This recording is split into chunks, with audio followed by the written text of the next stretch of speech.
What it do? Y'all, I'm enjoying this right here. Mm, chocolate.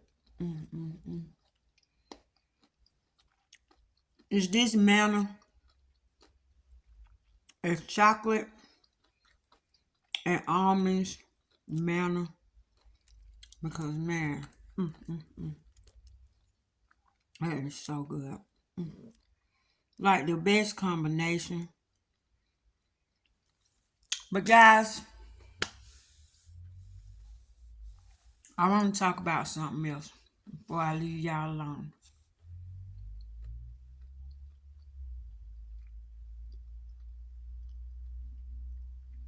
Why you think y'all learning all this stuff, first of all? Let's just talk about that. Why you think we learning all this stuff? What is the purpose of all the reading, all of the journaling, all of the Googling, all of the doodling, all of the knocking, all of the asking, all of the seeking, all of the studying, all of the gathering, all of the planting? Why y'all think we doing this? Now, I think we believers, I'm only talking to believers, right? My channel is strictly for those who want to believe, seeking, searching, knocking, asking. You got to be in the ballpark of it, you know what I'm saying, or wanting to know. But we got the easiest job in the world. He said we gonna sweat by our brow. Y'all, I done worked out my brow so much. Y'all see how many wrinkle lines I got? Look like an alien up there. You know, you give power. This is powerful. This means you're alert. You're aware. It's your third eye face. Oh man, I can't do it now. Oh yeah. There they go. Wrinkle lines, right?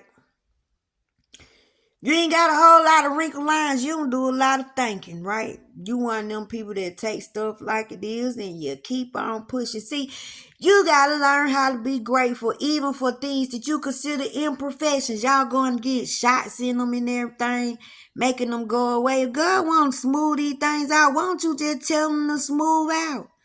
Just move on out. You know what I'm saying? But you got to learn how to look at your imperfections, because you call them imperfections, and find a spiritual way of looking at things. Now, I think about Saul in the Bible. Everybody knows Saul. He was well learned. That man was learned in everything. He dang near had a student loan took out for every subject you can think of, right? He owed the mess out the government. But he was a smart joker.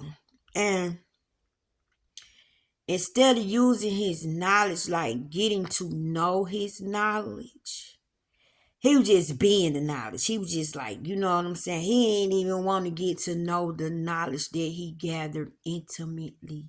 And a lot of us gather knowledge and we do not research the knowledge nor its origins.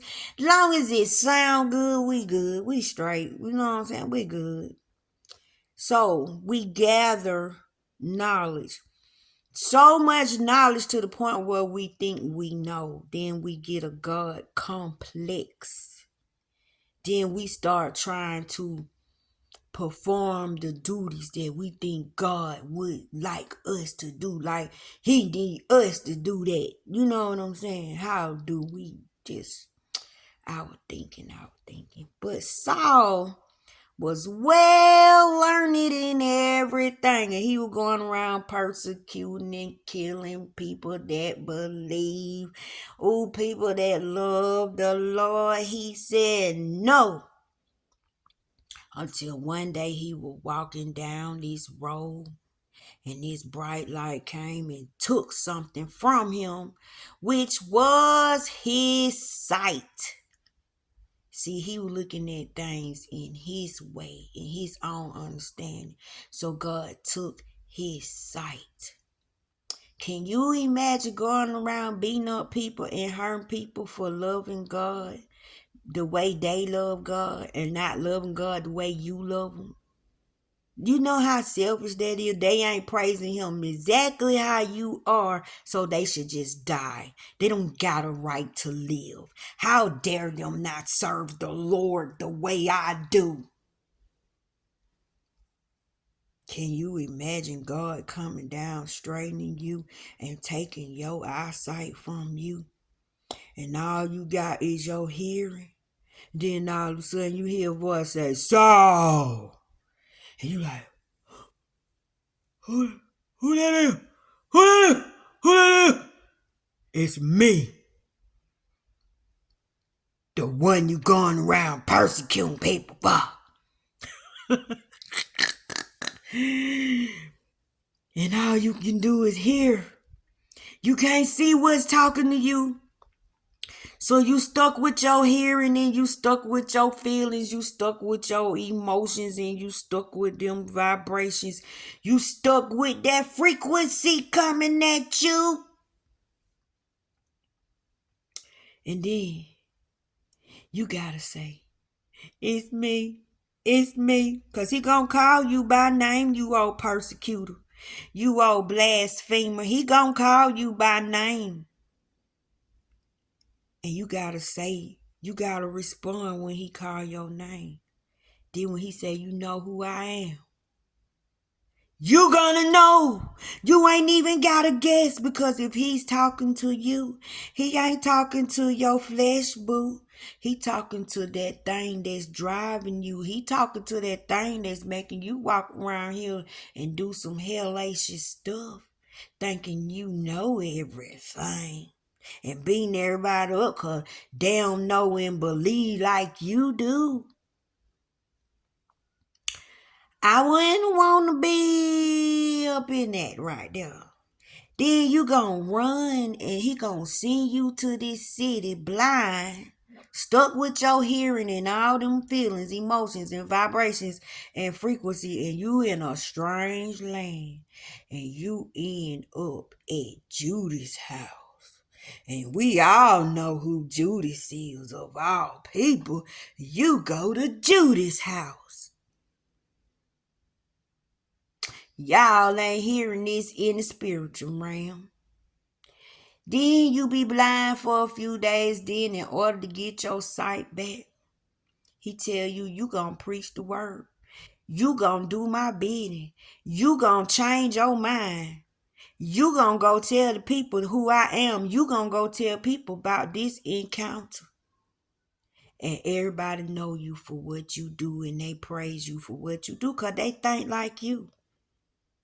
And then all that information that you done gathered and all them seeds you done planted that you thought you was going to use for yourself and you using against God people, he turn around and make you use it for his satisfaction. Then he changed your name. You're not even able to call yourself Saul no more. How about we call you Paul? And if God say your name Paul, if somebody asks you what your name is, you gonna say Paul, because Paul is the obedient one. Paul is your oversoul. Paul is the one that love me. Paul is the God part of you. Paul is the one that know better, and Paul is gonna overshadow Saul. So for now on, Paul gonna run the show. And Saul got to take a back seat and watch Paul run the show. But Saul got to be Paul. I don't want that to happen to you. Don't be around here persecuting people because they don't believe how you was brought up and they're not reading the books that you read. Accept that love is love and love has no face. It only connects. I love you.